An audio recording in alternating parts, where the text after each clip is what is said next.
Be careful here. This will turn into a meeting of the eBay No. I'm just Motorworks.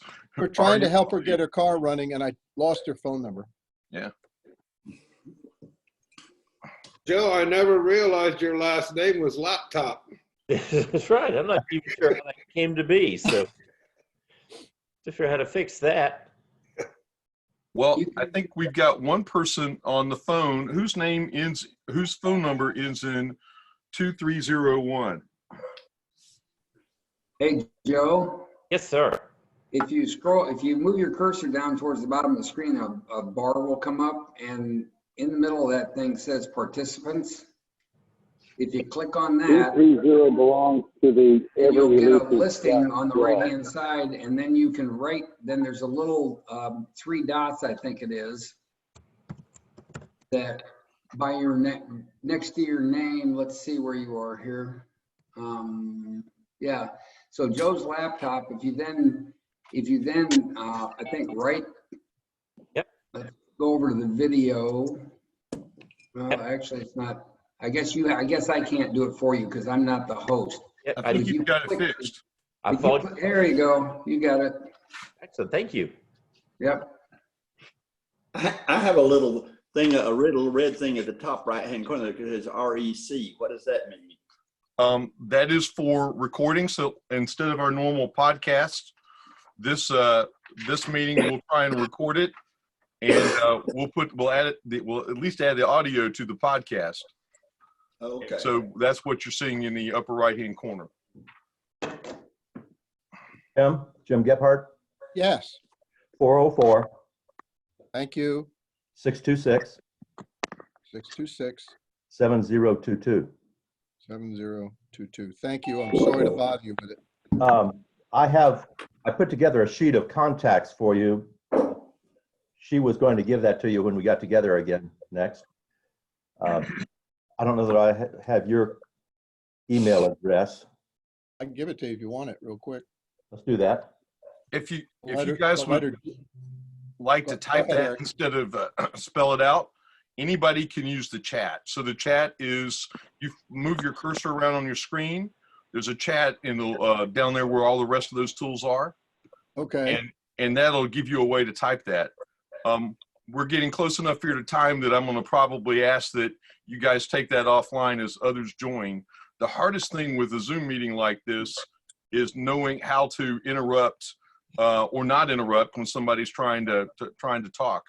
I see that we've got Joe. I'm going to wait until at least one of the other pastors shows up. I know today happens to be one of the pastor's spouse's birthday, and so I'll let them disclose that if they so choose. But we're going to try and get started here in just a minute. We've got several people joining by phone, and I want to give them some instructions so that if they don't see anything, they at least know a few things to do that they can do with their phone. And I'd also like to get their names if I could. So there's a person calling in whose last numbers are 7667. Hey, Eric. It's Bill Newton. It's Bill Newton. Good morning, Bill. Yes. Good morning. If for whatever reason you need to raise your hand, I'm going to show a slide here real quick so that everybody sees this. And I'll also try and just sort of give those instructions. Great. We got a lot of people rolling in. This is just tremendous this morning. Thanks for being here. Let's go here and that. There we go.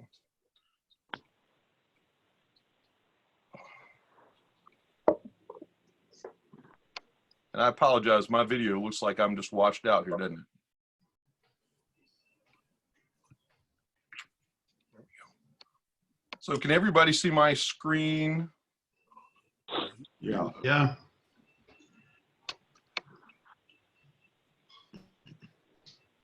The big black screen right now, isn't it? Yeah, it's loading in the middle. Yeah.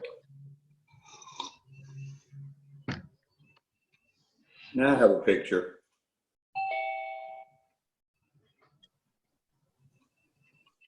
How weird. So this is a virtual breakfast with a virtual $5 bill? With a virtual $5 bill. How about voting that? So the instructions I want to give people who are on the phone is that if you're trying to get somebody's attention, you can press *9 on your keypad, and that will raise your hand in the list of participants. And if you want to mute yourself, maybe you got a dog or something barking in the background, you can do that with *6, and you do *6 again to unmute. So those are the two things that you can easily do over the phone if you need to, if you need to be able to do that. I thought I had some pictures here, but it looks like my pictures have stopped working this morning. Let's try this one more time. There we go. And That's a much better picture of you, Eric, than in person. well, apparently the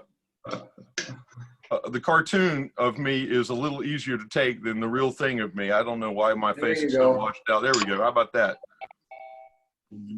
So we've got a great list of folks showing up this morning, and I'm just so happy that despite all of the technology things that can go along with this, let me just turn this monitor off. There we go.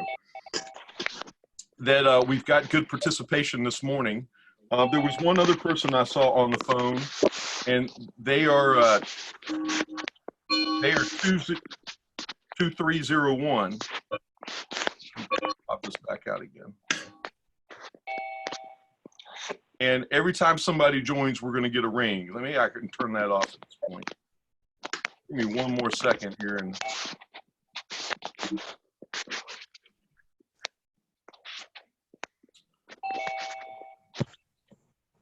we're going to keep answering the doorbell if we're not careful here. Where did that screen go? 2301 belongs to Scott Straw. Scott Straw. Good morning, Scott. Hey, Scott, how you doing? This is Art. And I will be monitoring the chat so that if you have any questions or anything you'd like to say, but without interrupting, feel free to do that simply by clicking on the little chat icon in the toolbar. And you can either send it to everybody or to a specific individual. So let me turn off.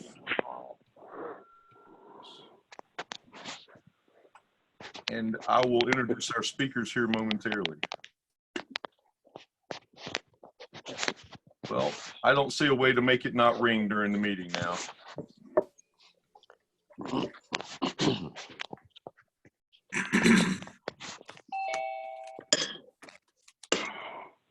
Oh, there needs to be a way to do that. I know the one button not to click is the end meeting button.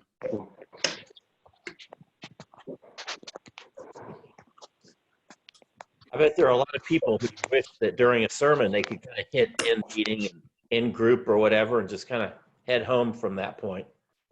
Well, I don't know if there's a way for us to track that, but I'm hoping people don't eject in the middle. It's just great to see everybody from the comfort of their own homes, even if we would rather be gathered.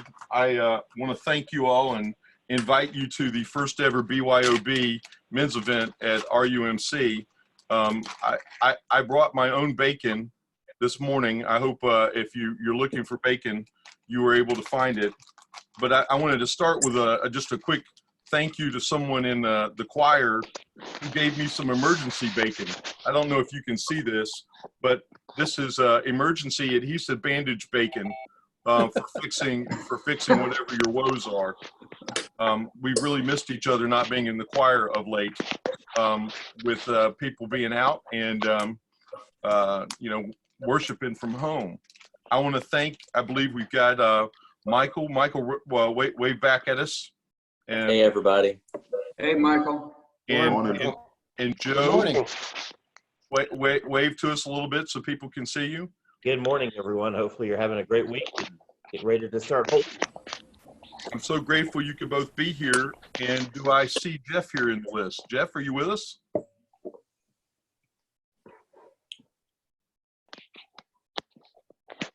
Well, I don't see him in the list, so we will have to send out a search party for Jeff later. one more quick reminder. If you're calling in from the phone, all you'll need to do is, if you need to mute yourself, you can do *6 on your phone, and that will mute you.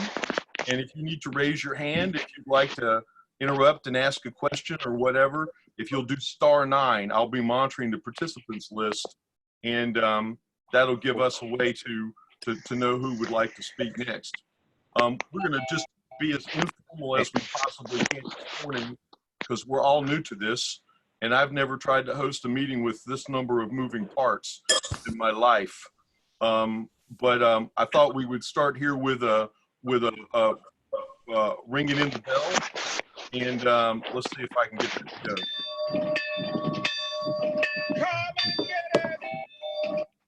go.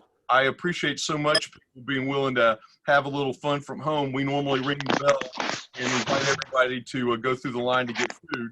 But if we could just start with a word of prayer, it would help me get centered, and I think it would bring us to a great place to start together.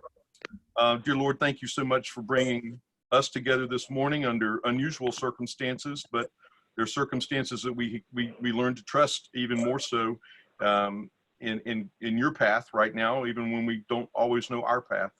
Thank you for Michael and Jeff and Joe for leading us a little bit this morning, and all these men, and the fellowship and the nutrition that'll come from that. Please help us just be centered and be there for each other in the time of fellowship this morning. In thy name, amen.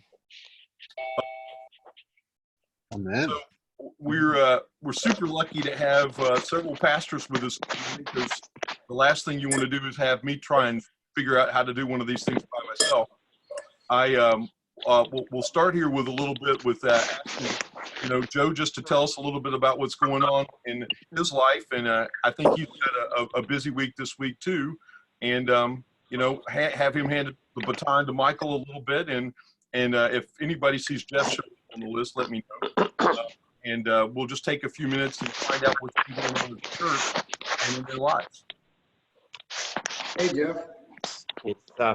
This is honestly some really cool technology, and I think one of the things, looking back from in the future, we'll look back on this time and we'll realize that we've really come to understand and utilize a lot of different media that maybe we weren't familiar with before. My wife is a school counselor in Cherokee County, and so from our living room, she's able to chat with fellow teachers and administrators and parents and students. We have a 4th grade daughter. We have a 7th grade son. Again, they're doing all this, distant learning, doing all the reading on their own, and sending in or submitting work on the computer.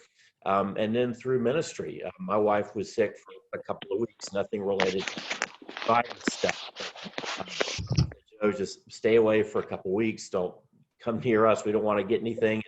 And even if you're not contagious, your wife isn't contagious, people will still kind of maybe feel some anxiety if you're coughing or sneezing or wheezing around us. So I'm going to kind of put on a self-quarantine for a while. That's come and gone now. So I'm able to be out with the living, I guess. But it has been interesting having to use some different means to reach out to folks and to find ways to minister to people. And I think in the midst of all of this craziness, that we have come to understand some maybe different ways of doing things. I know ministry, the things that distract us from. You want to see this? It's in.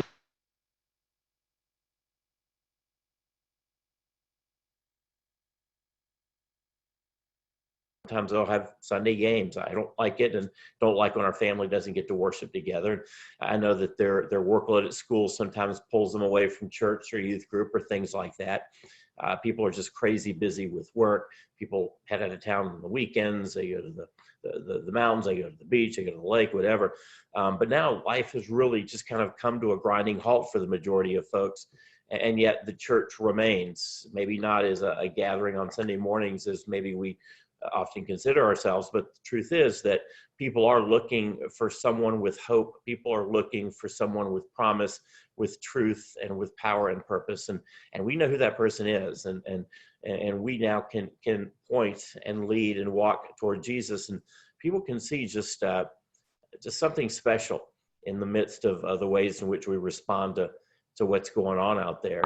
It's difficult days and crazy times, we know that God is still in the midst of all that we do and all that we are.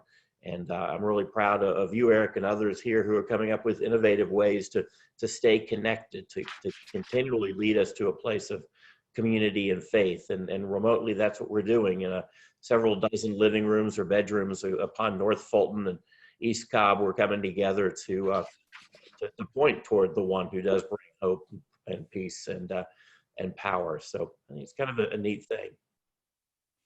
Well, I have muted everybody except for Jeff, Joe, and Michael. So if you want to ask a question or interrupt, you're going to need to raise your hand. If you're on the phone, the way to do that is with *9. You can also unmute yourself manually if I somehow missed that with *6. So Joe, thank you so much for letting us know a little bit. Distance learning used to be something that we thought, well, yeah, we'll eventually learn how to do that. Suddenly, when it's your only option, it's amazing how necessity is often the mother of invention. And it's great to see teachers able to continue teaching and stay in connection with kids, even though they're not in the same room anymore. Jeff, sorry, we kicked off without you. I'm glad you've been able to join us. I hope things are working smoothly up in Dahlonega. Yeah, they are. I got the tail end of your prayer, so sorry I was a little late. My amens are normally the best part anyway. That's what I would aim for. How are things up in the wilderness of northern Georgia? They're good. They're good. I appreciate the chance to join in. Do you want me to go now or? Sure. Now that I've started talking to you, that would be great. Okay. It's been super interesting in my role with the Sunday school classes to sort of connect around the church. I am excited the way that folks have figured out how to do Sunday school on Zoom. And so it's been fun to be in a couple of classes and also to hear about some other classes that are doing that. My experience with Zoom up to now has been with about 5 or 6 people, and I didn't even know you could do Zoom with upwards of 30, 40, 50 people, but that's what we're seeing with classes. And so some of the classes even have had more attendance on Sundays over Zoom than they have in real life in classes over the last couple of months. So I don't know if that's, it's just easier to get up, flip up your laptop and tune in, or if it has something to do with wanting to connect in this time of kind of isolation, probably a little bit of both.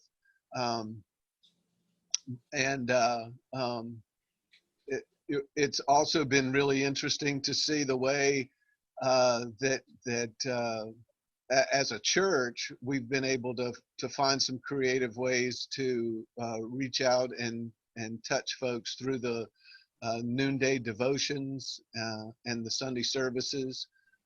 If you haven't heard, the numbers on people tuning in have been very surprising, very high. And so it's always a little interesting with online services. Are people tuning in and staying for the whole service, or are they tuning in and just sort of checking in and saying, oh, they're doing it. Okay, now I can go back to whatever I was doing. But we've been encouraged that we have found some ways to get in touch with folks. I'm curious this morning if y'all feel like the church is doing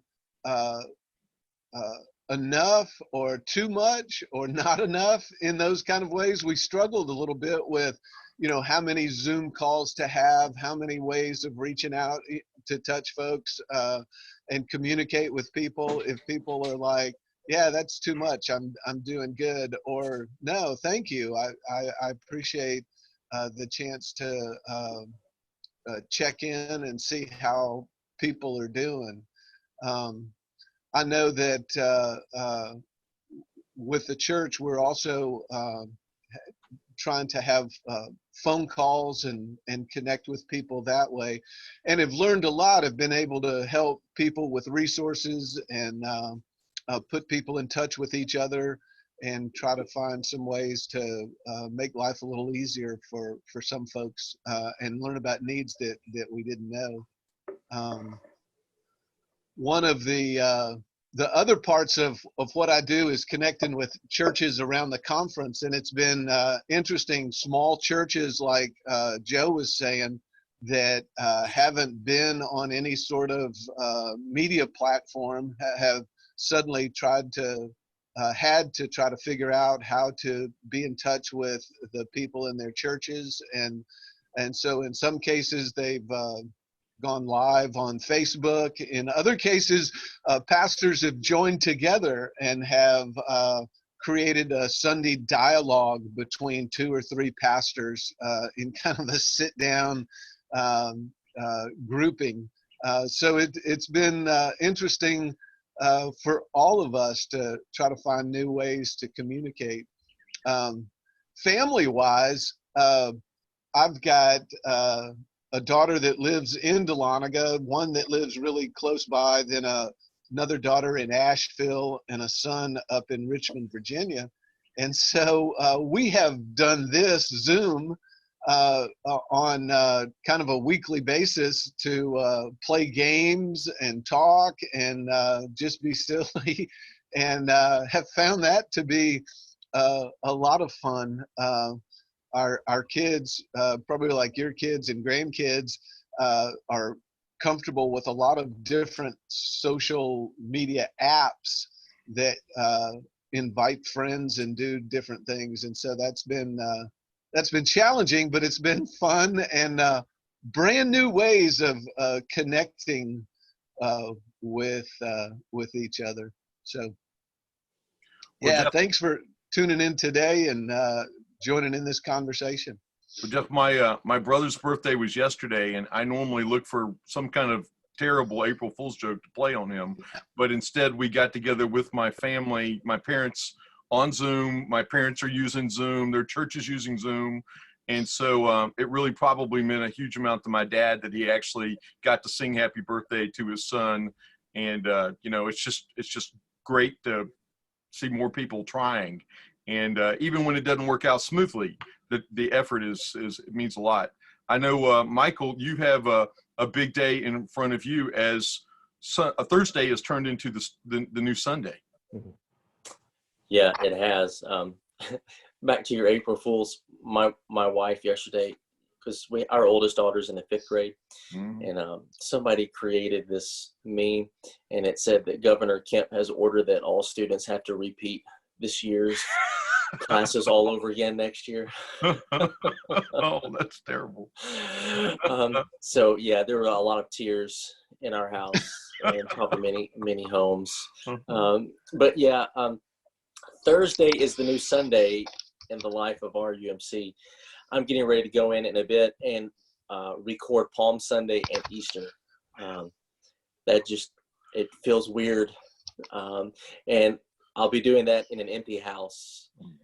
It's weird to lead music when nobody's singing back at you and leading, and it's weird, I know, to preach to an empty house. It's not something we really, I kept thinking back to what class did I skip in seminary that said how to prepare for a pandemic, and how to guide a church and a ministry through that. And I guess I skipped that class, whatever day that was, and whatever class that was. So like Jeff and Joe said, we're having to think differently about how we do things. And honestly, I've been convicted about that for quite some time now, is that we have to think about ministry differently in this day and age. And this kind of forces us to have to do that. So I echo what they said, and how grateful I am for technology and for leaders like you, Eric, that are trying to keep us connected in ways that seem pretty difficult these days. But back to worship, what we're trying to do is to, and this is something where this would help us out too, kind of what Jeff was saying. We would value feedback here. We're trying to find ways to create and maintain normalcy in our lives when everything seems to be not normal right now. So when it comes to our worship services, we're still filming those right now in the space in which one would typically attend worship. We're trying to keep our dress attire the same as it would be, just as a way of trying to help people still feel connected to worship. And I've watched a whole lot of worship online these days because everybody's happened to do it. And so it can be a challenge to engage in worship via a screen rather than in person, and especially when you don't have a congregation, because worship is can be such a corporate thing. And that's a hard thing to be able to bring together. So we're just trying to find different ways that we're able to still engage people and help them feel like, yeah, there's something still normal about this, for as long as we're able to do that, and just to do the best that we can when it comes to that. And, with the small numbers that we're able to use, it's different. We're having to use a smaller band in all of our services. There's no choir in our services either, and it changes the feel completely. But at the same time, it really allows us, the word that keeps coming to my mind is essential. What's essential in these days? My mind goes in so many different directions almost all the time that I can have 15 different projects I'm working on at the same time. And this has helped me pause and say, what's essential in my life? What's essential in ministry to stay connected as God's people? So I love to hear any feedback. If anybody has any thoughts about, the good, bad, and the ugly, I'm all for it with the way that we're doing worship and what we're trying to facilitate at this point. So let me provide a moment of instruction. I see Art has got his hand up, and I will, the way to do that electronically, Art, there's a little raise hand on there.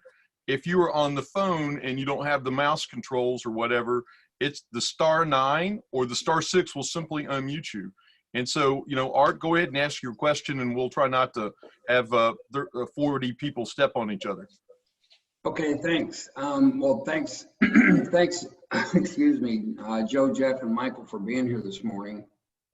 There's two comments. To go to your last question, Michael, I like what's being done, the fact that the pastors are actually recording the messages from the actual either sanctuary or chapel. Because for me personally, it just helps me still feel really connected to the church because it's the physical space that we typically worship in. Now, we talk about the church has left the building, but the fact is that we all are very used to being inside those buildings for worship.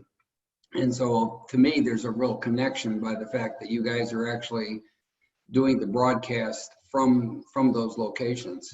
The second thing is that I'm just curious of the three pastors. I realize that care ministry is a significant part of your job, and we used to refer to the people who couldn't attend church as being shut-ins. Well, we're all now shut-ins in a sense. Yeah. So, but for those people who really truly are, if we were still able to go to church, those people that can't, how are you dealing with all those individuals that actually at this point, many places are not even allowing people to come into their facilities, and yet there are a lot of people there who need care, and I'm just curious as to how you guys are handling that now. Yeah, anybody want to go on with that? I know that that face-to-face, contact like we have now, that's obviously been kind of the thing that has replaced those, home visits, so to speak. And it does kind of create just an interesting dilemma at times because, you know, part of me wants to get in my car and take a meal to someone down the street who is a shut-in.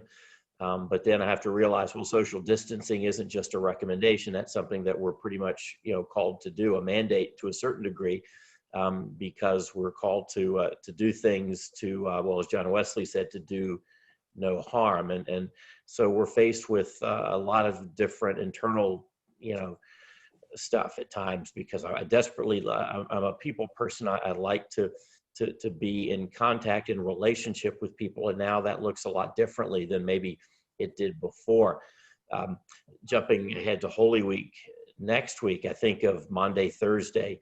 And, you know, what does the word Maundy mean? It means mandate, that Jesus was saying, okay, this is a new mandate. This is a new way of doing things, different from maybe you guys have experienced in the past. And we've come under maybe new mandates in Fulton County now. You can be arrested if you're, you know, doing something that you're not supposed to be doing, if you're in a group larger than 10, or you're, you know, you're not staying home and things like that. So we're interesting times where we're facing a lot of different mandates and trying to figure out how to maneuver through that. And, you know, the crazy thing is that there have always been crazy times like this, maybe not in our culture, but in others around the world, and that God does still reign during times like this. And so we just have to continually fine tune what we're doing, and what worked today may not work tomorrow. What works tomorrow may not yet work today. So just trying to kind of figure it out as we move through, but with the goal of obviously lifting up Jesus and pointing towards Jesus for those whom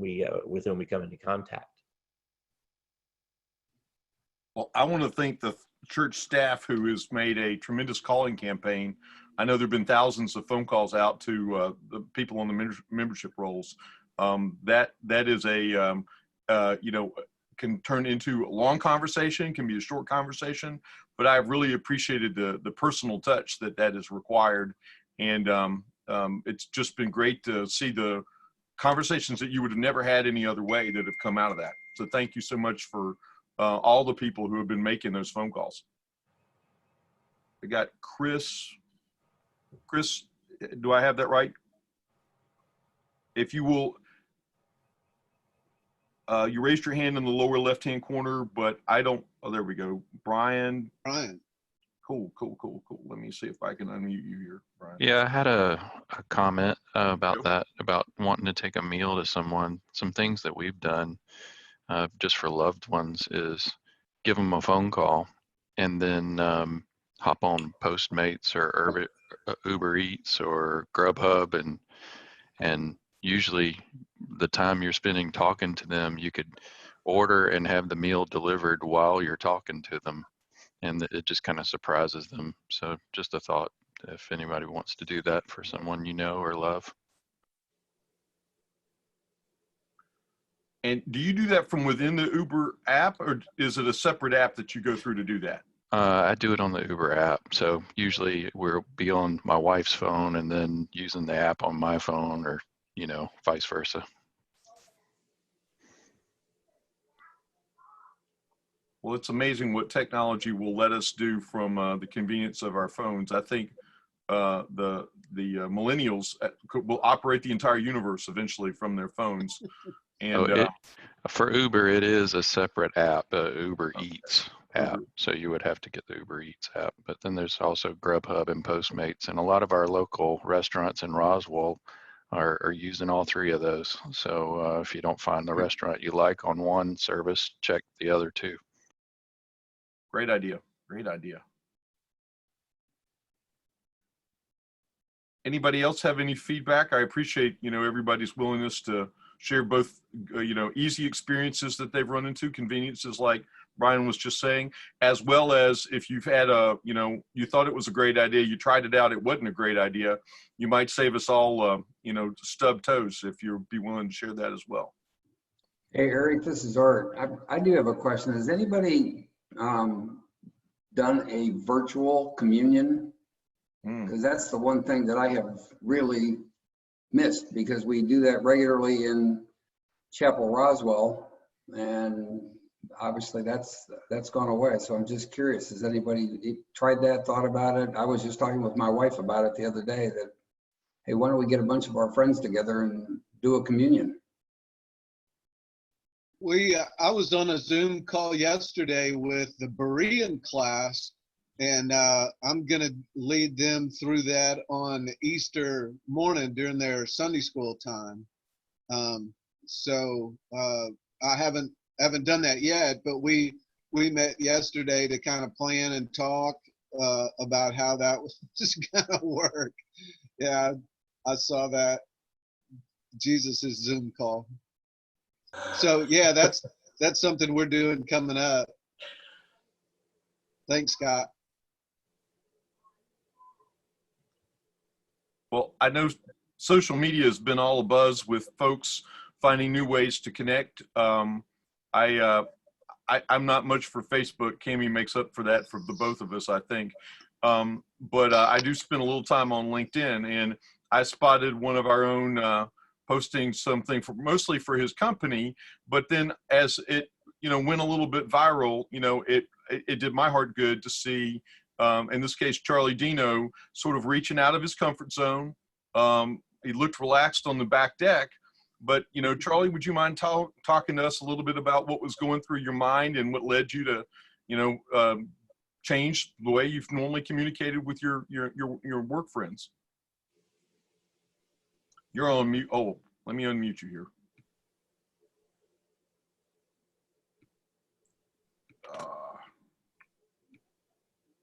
One more second here. Somewhere my list of meetings went.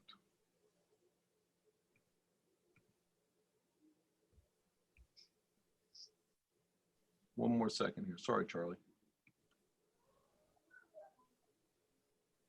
You're not muted. It's just that your microphone's not working. Try it now. Can you hear me now? There we go. Yeah. Great job. Thanks. All right. I was on the more powerful microphone, which is kind of funny. So my wife would be happy not to hear me at this point. So that's probably a good thing. She's conspired with you somehow. So hey, good morning to all you guys. It's good. This is great. Eric and I know, I'll start with that having run IT shops in the past, I mean, we've been kind of doing this for teleworking for quite some time. So it's cool to see that everybody's kind of jumping in on the technology and staying connected. So I definitely voiced that. But what Eric's talking about, so 2 Fridays ago, it was the end. I was supposed to be in London, first of all, and we canceled that trip with my largest client. And a lot of, I'm sure as you guys know, a lot of our employees, I run a company of about 21 people. There's just a lot of trepidation and anxiety. And so I just decided, you know what, we had been sending out an email and getting on teleconferences. And I decided, you know what, I'm going to go ahead and jump into what my kids have probably done for a long time and just take my phone out and video a message to my employees. And the message to them, and then I'll tell you how LinkedIn got involved. The message to them was basically control what you can control. I did it on my back deck off Willio Creek, just because it was a beautiful Friday 2 Fridays ago, and this past Friday lended itself to it as well, where you could see the trees behind me, the sun, etc. And I just said to them a couple of things: control what you can control. You know, get out and get up off of your desk every once in a while, because I've done that in my past, where you're sitting at your desk all day long and it just gets stressful. The other thing I told them was get out, walk around in the nature, and then the last thing was, don't watch the news all day long. It's something that'll drive you crazy. Watching that all day long. I mean, we run in the company. I'll look every once in a while at the curve and planning, etc. But just watching that all day long is not helpful. So then I put a message out to, and it really came from the heart. To Eric's point, I had no intent of what's happened. Is I put a message out to our clients, family and friend, etc. Just say, kind of saying the same message. And we put it out on a Saturday morning, and by Monday we had, I think, 1,000 views on it. And so it's gone to the top 10 in LinkedIn, whatever that means. I don't know. I'm new at that as well, as he said. So this past Friday, so that first one we put out was just more hashtag positive. This past Friday, we did more of perspective, and it's getting more hits. And I don't know if this is the reason. I know a lot of you know in our group and community, Max Locato, I just put is a quote that I just hit my heart last week, and I put it as an upcoming week perspective and positive, and it was, if you feed your fears, you starve your faith. If you feed your faith, you starve your fears. And it's that message has gone a little more powerful. So again, I didn't intend for it to get out there the way it's gotten, but now I've got my small marketing team asking me to do one every Friday. So the only problem with that, and you guys will laugh, is now I have to come up with things. Now it's like 2 weeks I've got to come up with more. So I feel for the ministers on the call. I get that you guys have to do that as well. So, but it's been good. It's helped me as well. It's been cathartic for me as well to put the message out. And because, let's be honest, there's days that, I'm running a company of 21 people. We've got a lot of things going on. I'm trying to make sure that we can, A, keep them employed, and B, keep them positive. So there's days for me too where I've got to remind myself and get off the desk and go out and walk and just get perspective. So I had a devotional yesterday that really registered with me. I'll throw it up here on the screen just so that you can see it for a second. You don't often get a chance to have a physics lesson this early in the day. I hope everybody can see that. Yep. We all remember what it was like when we had 3 Mile Island, and the fear that went in, that spread as a result of that. And so when I saw this devotional yesterday talking about heavy water and how in relationships trust is that heavy water that we need, it really resonated with me. We're all spending a lot more time with our spouses in all likelihood, and the amount of quality time goes up if you let it, or the amount of friction can go up if you're not careful. And it really resonated with me that, just as Charlie said, if you're feeding your fears, you're starving your faith, and if you're feeding your faith, you're starving that fear. Our minds are amazing gifts from God, and whatever we run through them, really does. You are what you eat, and you are what you think a lot of the times. And so I've been so thankful for people who have put out words of encouragement, looking for moments of beauty and moments of clarity, and just how God is speaking to us, because we're not so doggone habituated to our normal.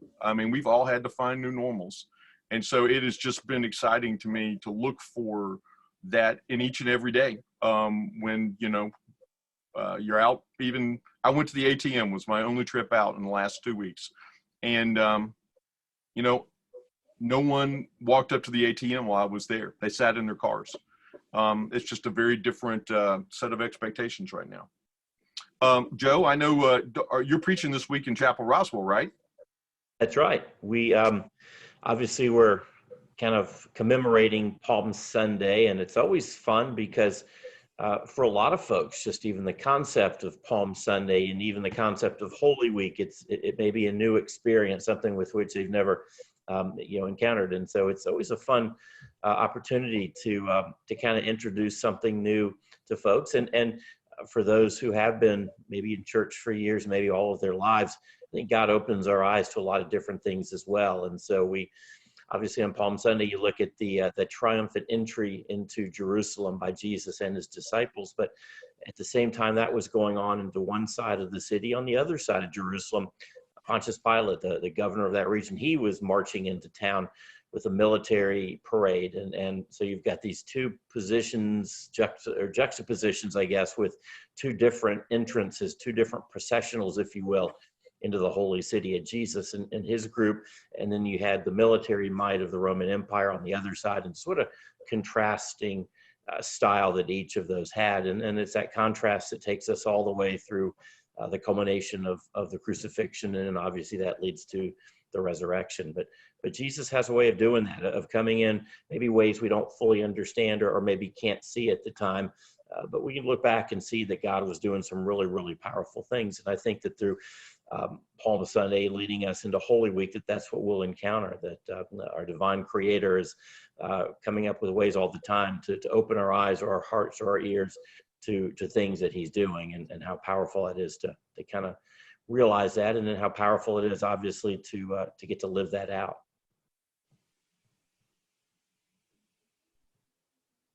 We have one member of our quartet who is the pharmacist at the VA.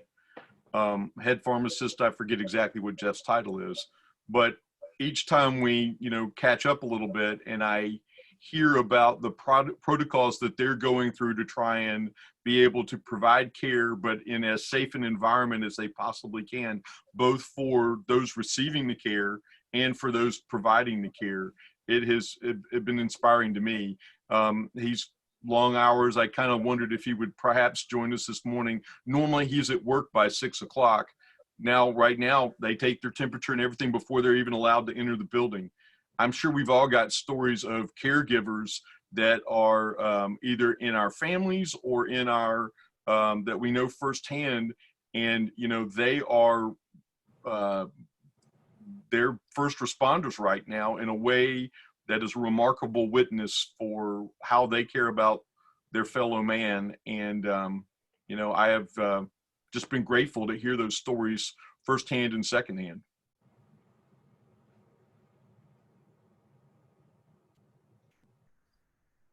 Yeah, it's been interesting to see the response in the way that folks have reached out to try to help or just applaud from the outside and stay in touch. My wife's mom is had just been in the hospital right before all of the protocols were put in place, and they've moved her to a rehab place down in Florida. And Sherry talks with her on the phone on a daily basis, but normally Sherry would be down there with her. And so, yeah, for folks in nursing home, I see Jean Osborne here. We go to over to Vickery Rose on every other Sunday night, and some of y'all have been to that with us. And the folks in nursing homes and in hospitals and rehab places that are kind of shut out from people, and the team that cares for them kind of have become a family to them because folks aren't able to get in and out of there. So Eric, yeah, just it's a strange time trying to figure out how to care for folks. And Art had asked earlier about our outreach to people in situations like that, and so we're having to do the same thing: phone calls and communicating with the caregivers, about ways that we can help, resources that are needed. And those folks have really stepped up in a way that probably never thought that they would have to.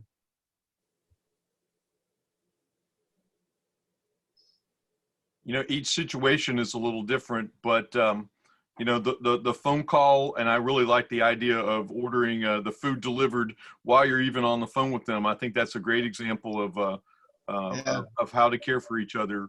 When our daughter was suddenly in the hospital 5 or 6 years ago, the choir probably provided, I don't know, meals after meal after. We'd come home from the hospital and there would be food out on the driveway. What an amazing thing.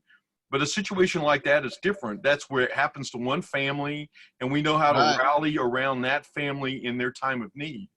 Here's a situation where it's happening to everybody sort of at the same time, and it's a very different, kind of thing. It's so we're so tempted sometimes to feel helpless in ourselves, and I find that by trying to reach out to someone else, my first world problems seem just like that, their first world problems.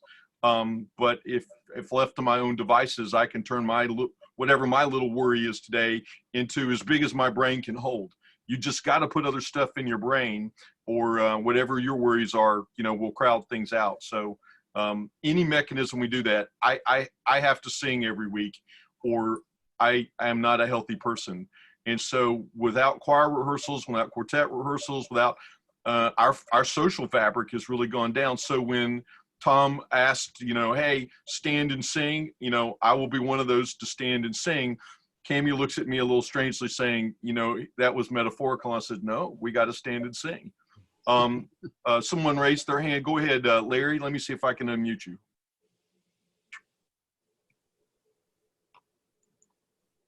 There you go. Whoops. Oh, there. I have a comment. I love the music, and I really miss you guys, and I really miss the choir. And the solo last Sunday was wonderful. So I would encourage Michael to have quartets or whatever, the biggest group he could have. I am terrible at singing, and I only do this when I'm surrounded with other people to drown me out. So I hear you. I know you can't have the whole choir, but maybe you could have 8 of them or something. I really love it. It's really meaningful to me. Thank you. Yeah, that's all I had to say. Well, there's a shot that I think my parents sent me out where people weren't in the sanctuary, but everybody sent in pictures, and they placed pictures in the sanctuary in pews and in seats. Seen that. I think that's a great idea. There's a terrible attempts at virtual choirs that have gone out, and trying to get a virtual choir to perform at the same time is impossible times 10. But we could all send in recordings, and with about 1,000 hours of engineering, someone could weave those together. It's easy for me to say that, right? But it will be a different Easter. I just can't imagine not having Good Friday in Easter in our normal environments. Someone else raised their hand, and I didn't. Jim, there we go. Let me see if I can. Why can't I unmute audio? How about that? There you go, Jim. Can you hear me? Yes, sir. Okay. I just want to chime in on the virtual service. Just a guy that's got to be in church or at church every Sunday if possible. Kind of like you having to sing.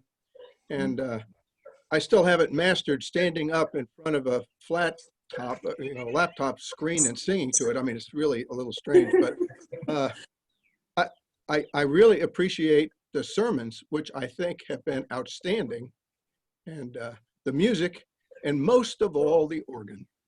I mean, it's a special thing. It really is. So if we can't be there, at least we can see what we're missing and be part of it. Another thing which I think is really interesting, I've got some extended family members that one that was their family is very close to their local church, and they don't have a televised service. And the other one kind of drifted a little bit away from the church, that kind of thing. And my wife mentioned to both groups that we have a pretty interesting, they're both on. They both are on, which is amazing. One from upstate New York and one from Grand Rapids. So you don't know where this is going to go. You really don't. But you're doing a great job. Good job. Thanks, Jim. I'm looking forward to seeing you guys process with palms. Yeah. Oddly enough, Tom Davis and I were talking about this. I guess back in the, 80s and 90s, when they would film TV shows, they would cut down their budgets, and what they would use the same extras. Mm-hmm. So in one scene, you would see 2 people walk by in the background, and they walk around the camera, and they walk back by, maybe in a different outfit or something. So they use the same people. So I told Tom we could use that on Palm Sunday. We could just get like 2 people and have them process and turn around and come back in and out. So we were trying to figure out some way to do a revolving processional, but haven't been able to master it yet. But maybe something will come to us here in the next few hours. Chris, I'm going to unmute you. There you go. Oops. Oh, hey, so you're talking about not being in church on Easter. I mean, I grew up in church, so I can't imagine what that's going to be like this go around for us all. But my wife came across an article the other day, just last night actually, on CBN News. And I don't know if you can see that, but Israel is opening up Jerusalem to the world this Easter through a 360 virtual reality. So you may want to check that out. You know, maybe you could be in the Holy Land for Wow. Easter. So Wow. Will you post that link on the chat, please, Chris? Brian, sorry. yeah, let me see if I can look it up on my computer here. You know, Yeah, I'll Eric, do it.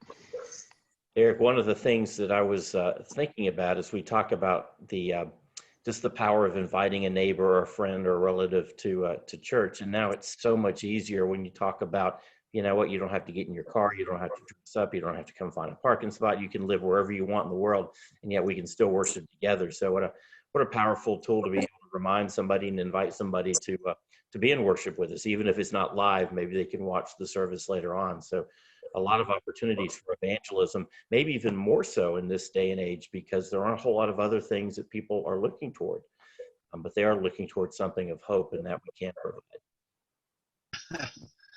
Yeah, this past Sunday, I preached at the Chapel Roswell service, and so we recorded that on Thursday, and so on Sunday, my wife wanted to watch it, and so she put it on the screen at the house, and that was a super weird thing to be sitting there on Sunday morning watching myself. That was. I don't know. Some of y'all might enjoy that sort of thing, but that's painful for me because I see all the things I should have said or didn't say right. And so, yeah, that was a weird Sunday morning to be doing that. Well, you have to have grace with yourself there, Jeff. The number of redos you get, I am always amazed by people who can do a long take, and ministers have to do that every day. As we speak right now, though, I think we have an AV crew descending upon the various parts of the church, setting up cameras.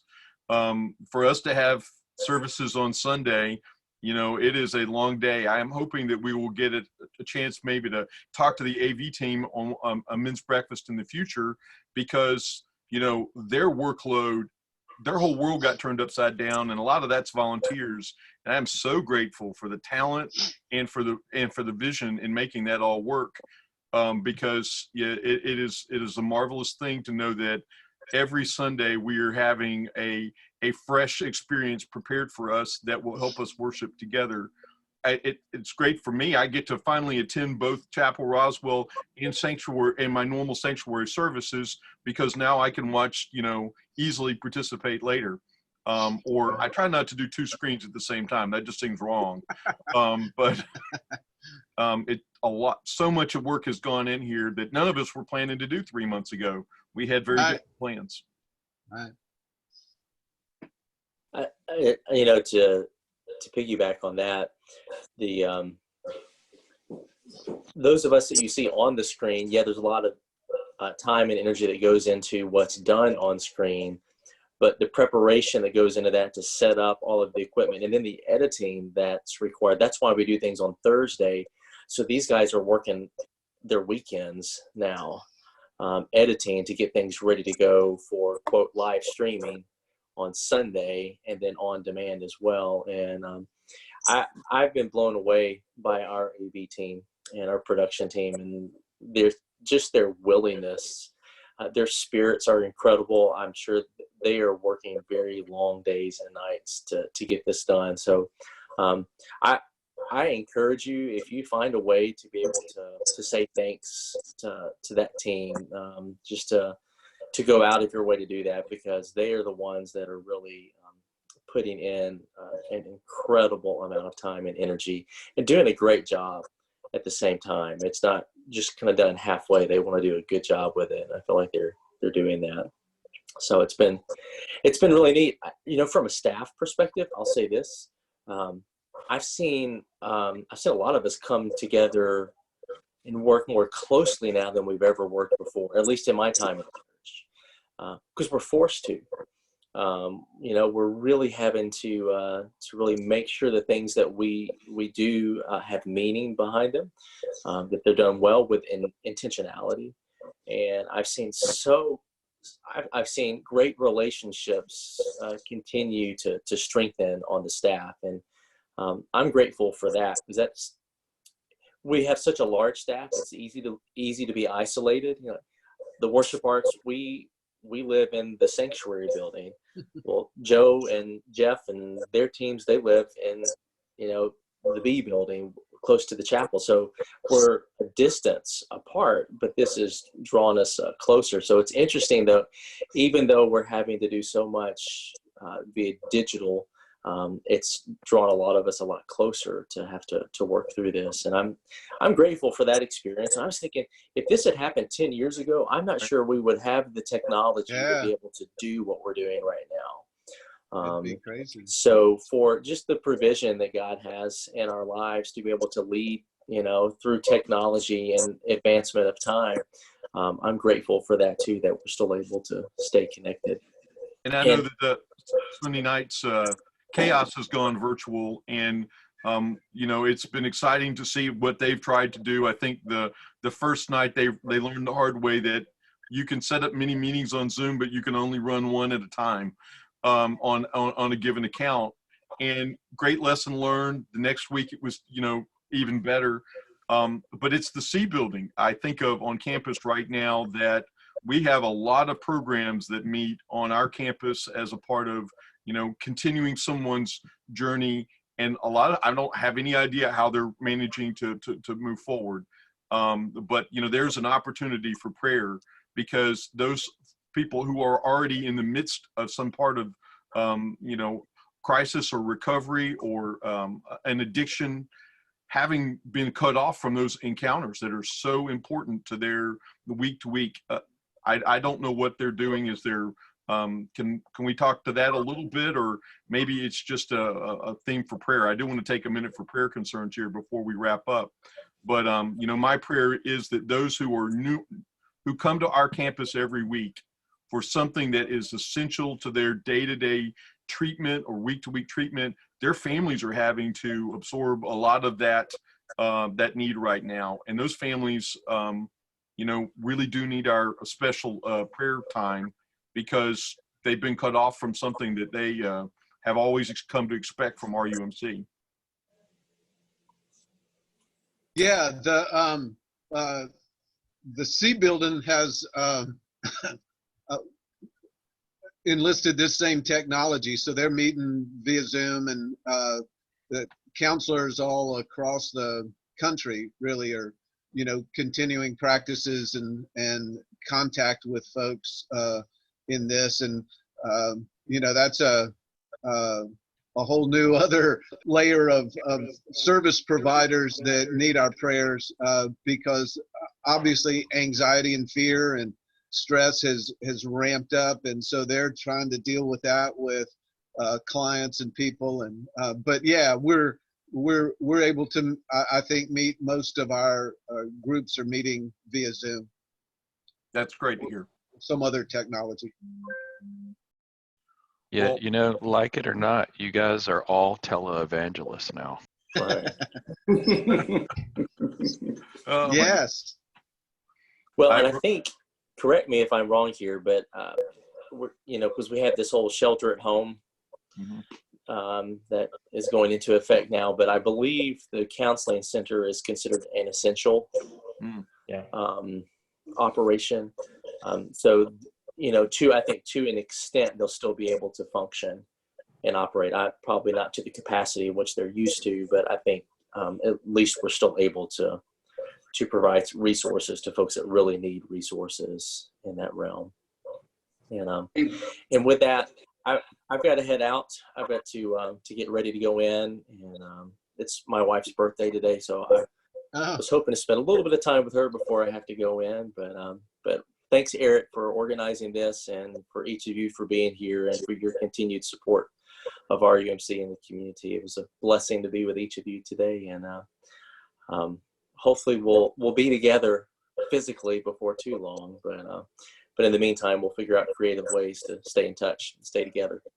Thank you, Michael. So glad you Thanks, could be here this Michael. morning. Yeah, you bet. Tell Thank you. Tell Catherine happy birthday. I will. Thank you. Bye, everybody. Bye. Well, I do want to take just a moment for prayer concerns, and then I'd like to try, I'm afraid of a virtual choir, but I'm not afraid of a virtual Lord's Prayer. If you've got a moment, I'm going to unmute everybody for just a second and give everybody a chance here to just utter a word of either, celebration or of concern. And, I think that it's so important that men have other men that they can talk to in times like this, where we're in unprecedented territory and our faith will sustain us. But talking about that faith, I think, is an important part of that journey. You either feed which wolf do you feed? You feeding the good wolf or the bad wolf? We all have both wolves inside of us. And so, I'm grateful this morning that we had such good attendance and participation, and that, we can see each other, and that's helpful, but knowing that each other are out there and are, only one phone call away.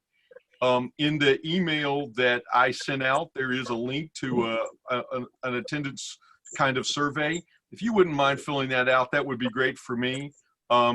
Put as much or as little information there as you'd like. I'm looking for other strategies for men's breakfast.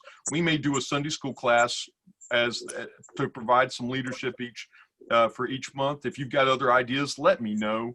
We're in uncharted territory, and I'm hoping it will be very fertile for us to get to know each other in a different way. But any other prayer concerns or celebrations you'd like to bring up, just speak out. Everybody's unmuted. Oh, hey, Eric, it's Charlie. And I'm sure some of you have this, and we've now. So our daughter Caitlin is supposed to graduate from LaGrange College in May. I know Eric has a daughter, Mary, that was supposed to be. So we're not going to do the ceremony. So it's been very very hard for her. She wants to make it minor, but it's major. She worked for 4 years, and for high school seniors as well.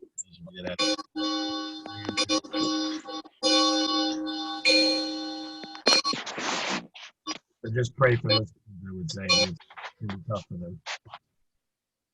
Thanks, Charlie. I know if you've got a graduate in your family, have that graduation at home. Do whatever you can do to make that person know that we're really celebrating that completion. The idea, we're going to Zoom the family, just so you know. We'll try to get them on cap and everything else as much as we can do. So.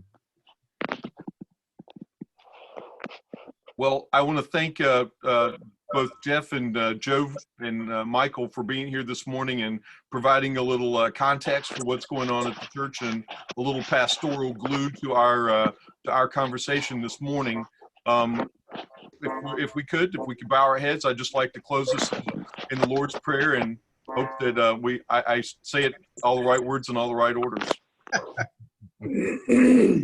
Our Father, who art in heaven, hallowed be thy name. Thy kingdom come. Thy will be done on earth as it is in heaven. Give us this day daily bread, and forgive us our trespasses, as we forgive those who trespass against us. Thine is lead the us kingdom, not temptation, but deliver us from evil. For thine is the kingdom, and the power, and the glory, forever and ever. Amen. Amen. Gentlemen, thank you so much for being here. Thanks, Eric. We'll meet again in a month, one way or another. Have a blessed day. All right. Thanks, Thank Eric. you, Eric. Thank you, Eric. Thanks, everybody. Nice seeing everyone. Thank you all. Yes.